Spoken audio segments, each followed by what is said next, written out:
अनुपमा के चेहरे पर आज एक अलग ही चमक थी और चेहरे पर सजी वो बड़ी मुस्कान उसके नूर में चार चांद लगा रही थी।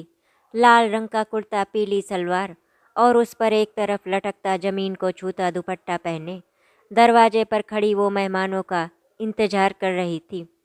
आज उसके अपने घर का मुहूर्त और गृह प्रवेश है। इस शुभ अवसर पर उसने एक पूजा का आयोजन किया है। तभी अनुपमा के माता पिता आ जाते हैं। वो उनको देखकर कहती है, आओ ना माँ, पापा आइए ना, और उनको अंदर लेकर चली जाती है। अंदर जाकर वो एक कोने में रखे सोफे की तरफ इशारा करके कहती है, मम्मी पापा आप दोनों यहाँ बैठो, मैं आपके लिए पानी लेकर आती हूँ। तभी उसकी पक्की दोस्त और ऑफिस में उसकी सहकर्मचारी रिया दरवाजे पर खड़ी उसे आवाज़ देते हुए कहती है, क्या मैं अंदर आ सकती हूँ? अनुपमा वहीं से मुंह बनाते हुए कहती है, नहीं। पर क्यों अनुपमा? क्योंकि रिया, तुझे वहीं खड़ी रहकर आने वाले अतिथियों का मेरी ओर से स्वागत करना है। ये कहकर वो किचन में चली जाती है और माँ पापा के लिए पानी लेकर आती है। उन्हें पानी देकर पूछती है, माँ भैया भाभी नहीं आए? माँ हिचकिचाकर कहती है, बेटा वो बहू की तबीयत ठीक नहीं है और आलोक को भी ऑफिस में ज़रूरी काम था। अनुपमा माँ का झूठ समझ जाती है पर उनसे कुछ नहीं कहती और अपने कामों में लग जाती है। धीरे धीरे उसके कुछ करीबी दोस्त और ऑफिस के स्टाफ समेत सभी मेहमान आ चुके थे। अनुपमा पूजा में बैठ जाती है और पंडित जी पूजा शुरू कर देते हैं। हवन के सामने बैठी अनुपमा की आंखों से लगातार आंसू बहते रहते हैं, पर सभी को ये लगता है कि शायद हवन के धुएं से उसे परेशानी हो रही है। कुछ देर में पूजा निर्विघ्न संपन्न हो जाती है। अनुपमा सबसे पहले जाकर अपने माता पिता का आशीर्वाद लेती है। फिर पंडित जी को व अन्य सभी अतिथियों को भोजन कराने में जुट जाती है। सभी उसे नए घर के लिए बधाइयाँ देते हैं। कुछ देर बाद सभी मेहमान चले जाते हैं। अनुपमा की माँ उसे जाते जाते कहती हैं, बेटा ध्यान रखना अपना, और अगर किसी भी चीज़ की ज़रूरत हो तो चली आना, वो घर भी तुम्हारा ही है। ये सुनकर अनुपमा की आंखों में हिचकोले मारते आंसू आखिरकार पलकों का बांध तोड़कर बहने लगते हैं और अनुपमा कहती है, माँ वो मेरा घर नहीं है, मेरा घर तो ये है। और फिर दरवाजे के बाहर लगी नेम प्लेट की ओर इशारा करते हुए कहती है, देखो माँ इस पर क्या लिखा है। उसकी माँ नेम प्लेट की ओर देखती हैं। उस पर बहुत ही सुंदर अक्षरों में लिखा हुआ था, अनुपमा निवास।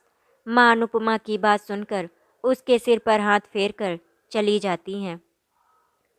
अनुपमा घर के अंदर आ जाती है और उसी सोफे पर बैठ जाती है जहाँ उसकी माँ बैठी थी और अपने घर को प्यार और सुकून भरी नज़रों से निहारने लगती है।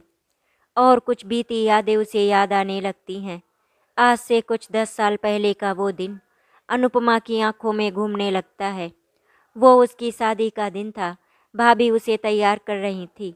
हर तरफ खुशी का माहौल था। तभी माँ कमरे में आती हैं और अनुपमा की नज़र उतार कर उसके पास बैठ जाती हैं और उसे कहती हैं, बेटा आज से तेरे जीवन का नया सफ़र शुरू हो रहा है। वहाँ सबका ख्याल रखना।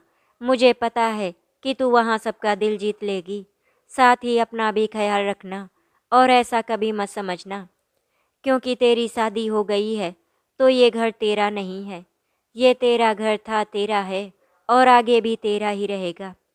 भगवान ना करे कि तुझ पर या तेरे ससुराल पर कभी कोई मुसीबत आए, पर एक बात हमेशा याद रखना कि हम सब तेरे साथ हैं और तू जब चाहे तब अपने इस घर में आ सकती है।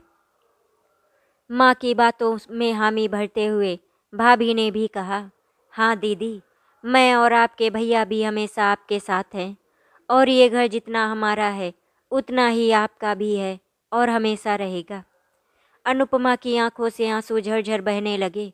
वो सोफे के उस कोने पर अपनी माँ के एहसास पाने के लिए उसे बच्चों जैसे सहलाने लगी और अपने घर को निहारते हुए फिर से बीते कल की यादें उसे परेशान करने लगी। शादी के कुछ दिन तो रस्मों रिवाजों और नई बहू के स्वागत में निकल चुके थे। धीरे धीरे रिश्तेदार भी जाने लगे थे और अनुपमा भी अपनी पगफेरे की रस्म पूरी करके लौट आई थी। उस दिन शादी के बाद पहली बार राहुल यानी अनुपमा का पति ऑफिस गया था और उस रात सब काम निपटाने के बाद अनुपमा अपने कमरे में राहुल का इंतजार कर रही थी। आधी रात हो चुकी थी पर राहुल वापस नहीं आया था। अनुपमा फिक्र के मारे बेचैन हो रही थी। राहुल फ़ोन भी नहीं उठा रहा था, इसीलिए वो अपनी सास के कमरे में गई और दरवाज़ा खटखटाया और उनसे कहा, मम्मी जी राहुल अभी तक नहीं आए, मुझे बहुत चिंता हो रही है। ये सुनकर उसकी सास के चेहरे पर कुछ अजीब से भाव आए। उन्होंने हकलाते हुए अनुपमा से कहा, कोई बात नहीं अनुपमा बहू, अभी आ जाएगा। वो अक्सर लेट हो जाता है, इसीलिए तुम सो जाओ। तुम उसकी चिंता मत करो। अनुपमा को उनकी बेफिक्री कुछ अजीब लगी। वो सोचने लगी, राहुल ने शादी के पहले तो कभी उसे इतना लेट होने के बारे में नहीं बताया। इतने में दरवाज़ा खुलने की आवाज़ हुई और राहुल लड़खड़ाता हुआ अंदर आया। उसे इस हालत में देखकर अनुपमा अचंभित रह गई। उसे समझ नहीं आ रहा था कि ये राहुल को क्या हुआ। वो दौड़ते हुए उसके पास गई और उसका हाथ अपने कंधे पर रखा। उसके शरीर से आती शराब की बदबू ने राहुल की इस हालत की वजह उसके सामने बयान कर दी थी। उसने दूर खड़ी अपनी सास की आंखों में देखा तो उसकी नज़रें शर्म से झुक गईं। अनुपमा राहुल को कमरे में ले गई और उसे पलंग पर लेटा दिया। पलंग पर लेटते ही राहुल बेसुध हो गया। उस दिन अनुपमा को रात भर नींद नहीं आई। वो कमरे के एक कोने में बैठी राहुल को एकटक देखती रही। सुबह जब राहुल की नींद खुली तब अनुपमा ने उसे नींबू पानी पिलाया। नींबू पानी पीकर बिना कुछ बोले, बिना कुछ कहे राहुल कमरे से जा ही रहा था। तभी अनुपमा ने उसे रोककर कहा, राहुल मुझे तुमसे बात करनी है। राहुल ने पलटकर ताव में कहा, मेरा सिर घूम रहा है, जो भी बात करनी है बाद में करना। अनुपमा ने फिर से कहा, मैंने कहा ना मुझे बात करनी है और अभी ही करनी है। अब की बार उसकी आवाज़ में पहले से कुछ ज़्यादा ही तेज़ थी। उसने आगे बढ़कर कमरे का दरवाज़ा बंद कर दिया और राहुल से पूछा, तुम शराब पीते हो? राहुल ने कुछ जवाब नहीं दिया। अनुपमा ने फिर पूछा, तुम शराब पीते हो? अब की बार राहुल ने तेज आवाज़ में कहा, हाँ पीता हूँ, कभी कभार दोस्तों के साथ पी लेता हूँ। तुम तो ऐसे सवाल कर रही हो जैसे मैं कोई शराबी हूँ। राहुल, तो ये बात आपने मुझे शादी के पहले क्यों नहीं बताई? उसकी इस बात पर राहुल गुस्सा होते हुए बोला, क्यों? अगर बता देता तो क्या तू मुझसे शादी के लिए मना कर देती? राहुल को तुमसे तू पर आते एक पल भी नहीं लगा। वो तो ऐसे बहस कर रहा था जैसे गलती उसकी नहीं अनुपमा की थी। अनुपमा और राहुल में बहुत देर तक इसी बात पर बहस चलती रही और राहुल कमरे से बाहर निकल गया। अनुपमा ने अपने मन को समझाया कि कभी कभी दोस्तों के साथ पी लेते होंगे, धीरे धीरे मैं उनकी ये आदत छुड़वा दूंगी। अगली रात फिर से राहुल उसी हालत में घर आया। अब ये सिलसिला तो रोज का हो गया था। रोज राहुल शराब पी कर आता और रोज उन दोनों में बहस होती। सोफे के उस कोने पर बैठी अनुपमा अचानक उठी और अंदर किचन में चली गई। उसने पानी पिया और अपने उन यादों से पीछा छुड़ाने की नाकाम कोशिश की। वो बेचैन सी यहाँ वहाँ घूमने लगी और उसके जहन में उसका अतीत एक पिक्चर की तरह गुजरने लगा। अनुपमा की शादी को 2 महीने हो चुके थे और इन 2 महीनों में एक दिन भी ऐसा नहीं गया था जब उसकी और राहुल की लड़ाई ना हुई हो। उसने ना जाने कितनी बार अपने सास ससुर से इस बारे में बात की, पर वो हमेशा यही कहते कि थोड़े दिन में सुधर जाएगा, पर वो दिन तो आने का नाम ही नहीं ले रहा था। अनुपमा ने सोच लिया था कि वो आज इस बारे में माँ से बात करेगी। उसने अपने घर पर फ़ोन लगाया और माँ को सारी बात बताई। ये सुनकर माँ बहुत दुखी हुई और उन्होंने अनुपमा को समझाते हुए कहा, बेटा तू ही राहुल की ये लत छुड़वा सकती है, उसे प्यार से समझा। देख बेटा, अब किसी को दोष देने का कोई मतलब नहीं है। जो होना था वो तो हो गया। माँ की बातों से अनुपमा को कोई संतोष तो नहीं हुआ, पर फिर भी माँ की सलाह पर उसने राहुल को एक बार फिर प्यार से समझाने की कोशिश की। पर हमेशा की ही तरह राहुल ने उसकी एक नहीं सुनी और तहस में आकर अनुपमा पर हाथ उठा दिया। अनुपमा के होंठ से खून बहने लगा, पर बिना इसकी परवाह किए राहुल ने अनुपमा का हाथ पकड़ा और बोला, बहुत हो गई तेरी रोज की किचकिच। जब से इस घर में आई है तब से मेरा दिमाग खराब कर दिया है। राहुल गुस्से में बोले ही जा रहा था। हाँ पीता हूँ, मैं शराबी हूँ। और जेब से सिगरेट निकालकर अनुपमा को दिखाते हुए कहा, देख मैं सिगरेट भी पीता हूँ, तू क्या कर लेगी? मैं अपने पैसों का पीता हूँ, तुझसे नहीं मांगता हूँ। उल्टे तुझे मैं पाल रहा हूँ, मेरे पैसों पर पलती है, मेरे घर में रहती है और मुझसे ही जुबान लड़ाती है। राहुल ने अनुपमा को धक्का देकर कहा, सुन ले कान खोलकर, मेरा जो मन करेगा वो मैं करूँगा। आज के बाद ज़्यादा बहस की तो तुझे इस घर से निकाल दूंगा। पड़ी रहना अपने बाप के घर में उम्र भर। ये मेरा घर है और यहाँ रहना है तो मेरे हिसाब से रहना पड़ेगा। ये कहकर वो कमरे से निकल गया। अनुपमा की आत्मा छलनी हो गई। उसकी आंखों से आंसू बहने लगे। उसके कानों में राहुल के कहे हुए शब्द गूंज रहे थे, ये मेरा घर है। और वो बार बार यही सोच रही थी, मतलब ये मेरा घर नहीं है। वो दौड़ती हुई अपने सास ससुर के पास गई, जो अभी तक मौन रहकर ये सब सुन रहे थे, और उनसे कहा, आपके बेटे ने मुझसे कह दिया है कि ये घर उसका है, और अगर मुझे इस घर में रहना है तो उसकी सभी गलत आदतें बर्दाश्त करनी होंगी। आप मुझे इस घर की बहू बनाकर लाए थे, आप ही मुझे बताइए कि ये घर मेरा है या नहीं। आप अपने बेटे को कुछ क्यों नहीं कहते? क्या मेरी तरफ आपकी कोई जिम्मेदारी नहीं? अनुपमा के गाल पर लगे उस थप्पड़ के निशान और होंठ से निकलते खून को नज़रअंदाज करते हुए उसके ससुर ने कहा, बहू तुम राहुल से बहस मत किया करो, जैसा वो बोलता है वैसा करोगी तो शायद वो सुधर जाए। और जहाँ तक रही इस घर की बात, ये घर तुम्हारा ससुराल है और तुमसे पहले इस घर पर राहुल का हक है और इस सच को कोई नहीं बदल सकता। उनकी ये बात सुनकर अनुपमा को उनसे मिलने वाले सहयोग की आखिरी उम्मीद भी खत्म हो गई और वो रोते हुए अपने कमरे में चली गई। कमरे में बेचैन घूमती अनुपमा की नज़रें अचानक एक तस्वीर पर पड़ी और उसके कदम उस तस्वीर के सामने जाकर रुक गए। उसका हाथ अपने आप ही तस्वीर की ओर बढ़ गया, अपनी माँ के चेहरे को हाथ लगाते हुए पापा के चेहरे तक पहुँच गया। और अचानक उसे फिर वो दिन याद आ गया। उस दिन भी उसे अपने माँ पापा का ख्याल आया था। उसने सास ससुर से मिली निराशा के बाद अपना बैग पैक किया और राहुल के नाम एक खत लिखा। राहुल, मुझे आज तक लगता था कि ये मेरा घर है, पर आज तुमने और तुम्हारे माता पिता ने मुझे इस सच से अवगत कराया कि ये मेरा घर नहीं है। इसीलिए आज मैं ये घर छोड़कर उस घर जा रही हूँ जो मेरा है।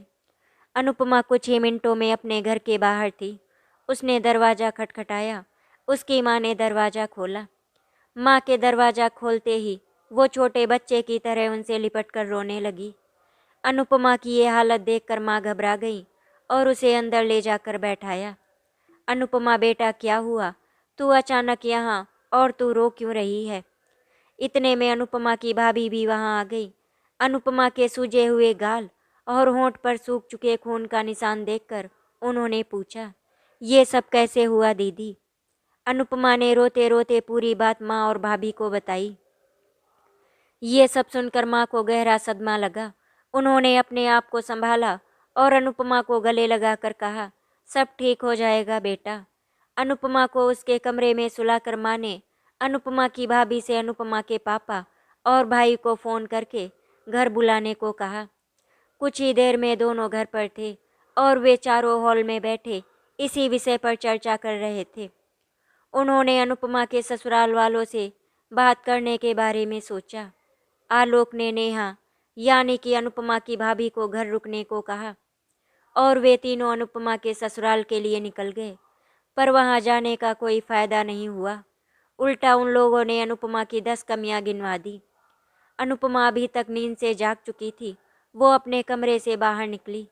अभी उसने पहला कदम हॉल की तरफ बढ़ाया ही था कि माँ की आवाज़ उसके कानों में पड़ी।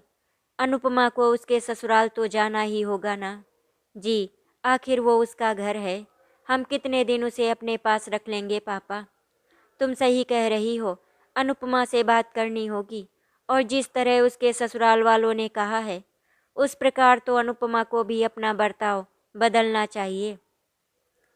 अगर वो मन से कोशिश करे तो अनुपमा की भी आदतें छूट सकती हैं। पापा की बात से सहमति जताते हुए आलोक ने कहा, जी पापा, अनुपमा अभी भी बड़ी नहीं हुई। क्या ज़रूरत है उसे छोटी छोटी बातों पर बहस करने की। मैं मानता हूँ कि राहुल को शराब नहीं पीनी चाहिए, पर अनुपमा को थोड़ा सब्र से काम लेना चाहिए। उसे उनसे लड़ने की क्या ज़रूरत थी। और तो और, अपना घर छोड़कर कोई यूं आता है क्या। आलोक की बात सुनकर नेहा ने भी अपना पक्ष रखना शुरू किया। माँ, हमें दीदी को समझाना चाहिए। झगड़े कौन से पति पत्नी के बीच नहीं होते, हम में भी होते हैं। पर इसका मतलब ये थोड़ी है कि कोई अपना घर छोड़कर चला जाए। आखिर वो उनका घर है। बेटियां तो मायके में मेहमान ही होती हैं। हॉल के दरवाजे के कोने पर खड़ी अनुपमा की आंखें आंसुओं से भरी थी। अभी तक उसे इतना दुख कभी महसूस नहीं हुआ था। इस दुख के सामने वो दुख उसे छोटा लगने लगा जो राहुल और उसके परिवार ने उसे पहुंचाया था। उसके कानों में माँ और भाभी के शादी के दिन कहे गए शब्द गूंज रहे थे, ये घर तेरा था, तेरा है और तेरा ही रहेगा। अनुपमा का हाथ पापा के चेहरे से उस तस्वीर में भाई और भाभी के चेहरे तक पहुंच चुका था। ये वही भाई था जो राखी पर उसकी रक्षा की कस्में खाया करता था और उसकी आंखों में आंसू आने पर दुनिया हिलाया करता था। जब भाभी नई नई घर आई थी तब कितने प्यार से अनुपमा ने उन्हें अपनाया था और उन्हें अपनी दोस्त की तरह माना था। अपना हाथ तस्वीर से हटा अनुपमा अपनी बालकनी में जाकर खड़ी हो गई। वो गहरी सांसें लेने लगी। अपने आप को शांत करने की कोशिश में वो लगातार नाकाम हो रही थी। उसने अपनी आंखें बंद की। वो फिर से उन्हीं यादों में खो गई।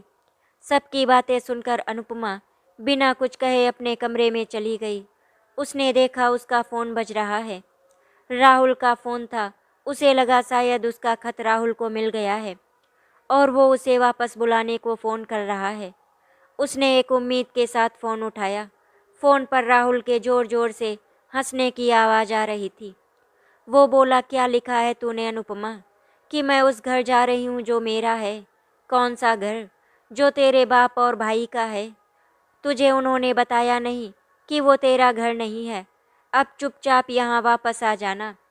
तुम्हें कोई लेने नहीं आएगा, समझी ना। ये कहकर उसने फ़ोन रख दिया। अनुपमा वहीं ज़मीन पर बैठ गई और रोने लगी। आज जीवन की एक कड़वी सच्चाई उसके सामने थी। रात हो चुकी थी और आज का दिन उसके लिए कड़वी सच्चाइयों से रूबरू होते हुए निकला था। अनुपमा अभी भी रो रही थी। तभी माँ खाना लेकर उसके कमरे में आई और उसकी तरफ एक निवाला बढ़ाते हुए कहा, ले बेटा, खाना खा ले। अनुपमा एकटक आंसू भरी आंखों से माँ को देखती रही। इतने में भाभी भी पानी लेकर अंदर आ गई और वहीं बैठ गई। माँ ने अपनी कसम देकर अनुपमा को खाना खिलाया और फिर अनुपमा को समझाने का सिलसिला शुरू हुआ।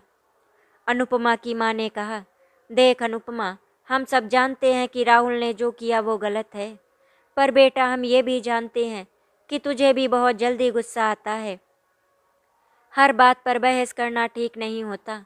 मैंने तुमसे पहले भी कहा था कि राहुल को प्यार से समझाना। ऐसे कोई अपना घर छोड़कर आता है क्या? अनुपमा बिना कुछ कहे बस माँ की बातें सुन रही थी। तभी नेहा ने बात आगे बढ़ाते हुए कहा, दीदी, आप एक बार कोशिश तो करो। जीजा जी सुधर जाएंगे। शादी के बाद एक लड़की का घर उसका ससुराल ही होता है। मायका तो कुछ दिनों का ठिकाना है। आप हमेशा तो यहाँ नहीं रह सकती।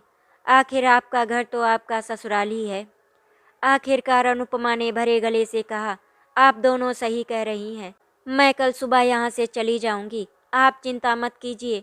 और ये कहकर वो पलंग पर दूसरी तरफ मुंह करके लेट गई।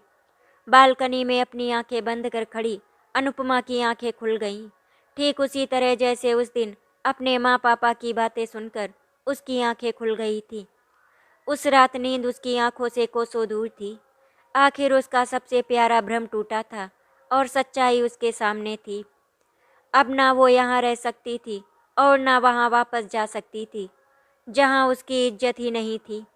पर अनुपमा ने मन ही मन एक फैसला ले लिया था। अगली सुबह उसने अपना बैग उठाया और अपने कमरे से बाहर निकली। उसके हाथ में बैग देखकर नेहा बड़ी खुश हुई। उसने सोचा चलो बला टली। आलोक अनुपमा के पास आकर बोला, बिल्कुल सही फैसला लिया है तूने, पर इतनी सुबह सुबह क्यों जा रही है? रुक, कुछ देर बाद में मैं तुझे वापस छोड़ आऊँगा। अपने भैया की बात सुन, अनुपमा ने कहा। नहीं भैया, इसकी कोई ज़रूरत नहीं है। मैं वहाँ नहीं जा रही जहाँ आप सब सोच रहे हैं। तो उसके पापा तुरंत बोले, तो कहाँ जा रही है तू बेटा? अनुपमा ने अपने पापा से कहा। मेरी एक दोस्त के यहाँ। पर अनुपमा बेटा, दोस्त के यहाँ क्यों? माँ, मैं वो नहीं कर पाऊँगी जो आप सब चाहते हैं। मैं वापस नहीं जाना चाहती और इस घर में मैं रह नहीं सकती। अनुपमा, तुम यहाँ क्यों नहीं रह सकती? क्योंकि माँ, आप सब ने कल मेरा एक भ्रम तोड़ दिया और मेरा एक लड़की के जीवन की सबसे बड़ी सच्चाई से सामना भी करवा दिया कि एक लड़की का मायका तो हो सकता है, ससुराल भी हो सकता है, पर दोनों में से कोई उसका अपना घर नहीं हो सकता। वो ससुराल से ये कहकर निकाली भी जा सकती है कि ये उसका घर नहीं है, और मायके में ये कहकर ठुकराई भी जा सकती है कि मायके में तो वो कुछ दिनों की मेहमान है। और माँ, मेहमान तो कुछ दिन में चले जाते हैं और मेरा भी जाने का वक्त आ गया है। आप मुझे अब सहर्ष विदा कर दो। अनुपमा के पापा गुस्से में बोले, ये क्या बकवास है अनुपमा? तुमसे किसी ने जाने को नहीं कहा, बस अपने घर लौटकर अपना रिश्ता बचाने को कहा है। उसका भाई आलोक भी बोला, देखो अनुपमा, बात को मत बढ़ाओ। और गलत क्या कह रहे हैं हम लोग? आखिर कब तक तुम अपने मायके में रहोगी? माँ पापा को कितना सुनना पड़ेगा, इस बात का कुछ अंदाजा है तुम्हें?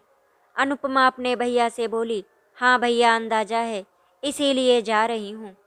ना मैं अपना आत्मसम्मान खोकर वहाँ रह सकती हूँ और ना ही यहाँ। मैं आप सबसे हाथ जोड़कर विनती करती हूँ कि मुझे जाने दे। आलोक गुस्से में कहता है, ठीक है जा, अब कोई तुझे नहीं रोकेगा। मैं भी देखता हूँ आखिर तू कहाँ जाती है। जब अक्ल आ जाए तो लौट आना इसी घर में वापस। अनुपमा की माँ भी उसे रोकने की कोशिश करती है, पर आलोक सभी को अपनी कसम देकर रोक देता है। घर के बाहर अनुपमा की दोस्त रिया उसका इंतजार कर रही होती है। वो दोनों कॉलेज के समय से दोस्त हैं। रिया बाहर से यहाँ पढ़ने आई थी। उन्होंने साथ में 2 साल तक एक लोकल अखबार के ऑफिस में काम किया। उसके बाद अनुपमा की शादी हो गई। रिया यहाँ किराए के कमरे में रहती है। वो उसे अपने साथ वहाँ ले गई और उसे पानी देकर कहा, इसे अपना ही घर समझना अनुपमा। ये सुनकर अनुपमा की आंखों में आंसू आ गए। उसने रिया से कहा, बस ये मत बोल रिया, ये मेरा घर नहीं है, इसे अपना समझने को भी मत बोल प्लीज। अनुपमा ने अब तक जो कुछ भी उसके साथ हुआ सब कुछ रिया को पहले ही बता दिया था। तभी दरवाजे पर दस्तक हुई और पुराने दिनों में खोई अनुपमा अपनी यादों से बाहर आई और दरवाजे की तरफ बढ़ी। दरवाजे पर रिया खड़ी थी। वो हाथों में टिफिन लिए अंदर आ गई और उससे कहने लगी, मुझे पता था कि तू शाम को कुछ नहीं बनाने वाली, इसीलिए मैं खाना लाई हूँ। अनुपमा को एहसास हुआ कि दिन ढल चुका था और शाम हो गई थी। उसने दौड़कर रिया को गले लगा लिया तो रिया ने कहा, क्या हुआ अनुपमा, सब ठीक तो है ना? अनुपमा उससे अलग होते हुए बोली, हाँ हाँ, सब ठीक है। चल पहले मंदिर में दीपक जला दे, फिर खाना खाएंगे। खाना खाने के बाद दोनों बालकनी की खुली हवा में बैठ जाते हैं और अनुपमा रिया से कहती है, तू नहीं होती तो मेरा क्या होता? रिया अनुपमा की तरफ देखती है और कहती है, तू भी ना यार, ये सब मत बोल। जो हुआ सब तेरी हिम्मत और मेहनत की वजह से हुआ है। अनुपमा बोली, आज मत रोक रिया, तुझे याद है ना, आज से करीबन 10 साल पहले अगले दिन अनुपमा रिया के साथ फिर से अपने ऑफिस जाती है, जो उसने कुछ महीने पहले शादी की वजह से छोड़ दिया था। वो वहाँ छोटे छोटे कॉलम्स लिखा करती थी। उसके अच्छे व्यवहार और काम की वजह से उसे फिर से नौकरी पर रख लिया गया। कुछ महीने काम करने के बाद उसने तलाक के लिए अर्जी लगा दी। बहुत सारी तारीखें, झूठे इल्ज़ामों और दलीलों के बाद आखिरकार उसे न्याय मिला और उसका तलाक मंजूर हो गया। इस बीच उसे मिलने उसकी माँ समझाने तो कभी उसका हाल चाल लेने पापा आते रहे, पर ना कभी भाई आया और ना कभी भाभी। उन्हें यही लगता रहा कि अनुपमा ने अपनी जिद में आकर अपना घर छोड़ दिया। साल बीतते गए, धीरे धीरे जिंदगी भी आगे बढ़ती गई। रिया की उन्हें के ऑफिस में काम करने वाले उनके सहकर्मचारी से शादी हो गई। अनुपमा की लेखन प्रतिभा ने उसे एक बड़े अखबार के दफ्तर में कॉलम राइटर की नौकरी भी दिला दी। उसे उसकी रचना एक ससुराल है और एक मायका है। किसे मैं अपना कहूँ, इनमें से मेरा घर कौन सा है के लिए सर्वश्रेष्ठ लेखन का पुरस्कार भी मिला। अनुपमा रिया से कहती है, मेरे हर कदम पर तूने मेरा साथ दिया रिया, थैंक यू यार। इस पर रिया कहती है, पागल, थैंक यू बोलकर पराया कर रही है, और ये सब तेरी मेहनत का फल है। तेरी मेहनत का सबसे बड़ा परिचायक तेरा अपना घर है। चल मेरे साथ। रिया अनुपमा को लेकर घर के दरवाजे के बाहर जाती है और उसे दीवार पर लगी नेम प्लेट के आगे खड़ा कर देती है जिस पर लिखा हुआ था अनुपमा निवास, और उससे कहती है, तूने ही कहा है ना वो मायका होगा और ना ही ससुराल होगा। जिस पर हक होगा मेरा, वो ही मेरा घर होगा। ये सुनकर अनुपमा मुस्कुराते हुए कहती है, हाँ रिया, ये मेरा घर है, यही मेरा घर है। धीरे धीरे करके इसी तरह से दिन गुजरने लगे। अनुपमा ने अब अपनी जिंदगी में आगे बढ़ने का सोच लिया था। उसके ऑफिस में एक लड़का था जो अनुपमा को पसंद करता था, लेकिन वो अनाथ था क्योंकि एक सड़क हादसे में उसके मम्मी पापा की मौत हो गई थी और उसका अपना कहने वाला कोई भी नहीं है। जब अनिकेत ने अनुपमा से शादी करने के लिए कहा तो अनुपमा ने उससे कुछ समय मांगा। लगभग 2 महीने के बाद में अनुपमा ने अनिकेत से शादी के लिए हाँ कर दिया। रिया और उसके पति की मौजूदगी में अनुपमा और अनिकेत ने कोर्ट मैरिज कर ली। उन दोनों को आशीर्वाद देने के लिए अनुपमा के मम्मी पापा भी आए थे। अनुपमा निवास में ही दोनों एक साथ खुशी खुशी रहते हैं और अपना जीवन यापन कर रहे हैं। अनुपमा अपने घर में और अपनी नई जिंदगी से बहुत ही खुश है। आशा करती हूँ आपको हमारी कहानी अच्छी लगी होगी। अगर आपको हमारी कहानी अच्छी लगी तो वीडियो को लाइक एंड शेयर करें, चैनल को सब्सक्राइब करें। वीडियो देखने के लिए आपका धन्यवाद।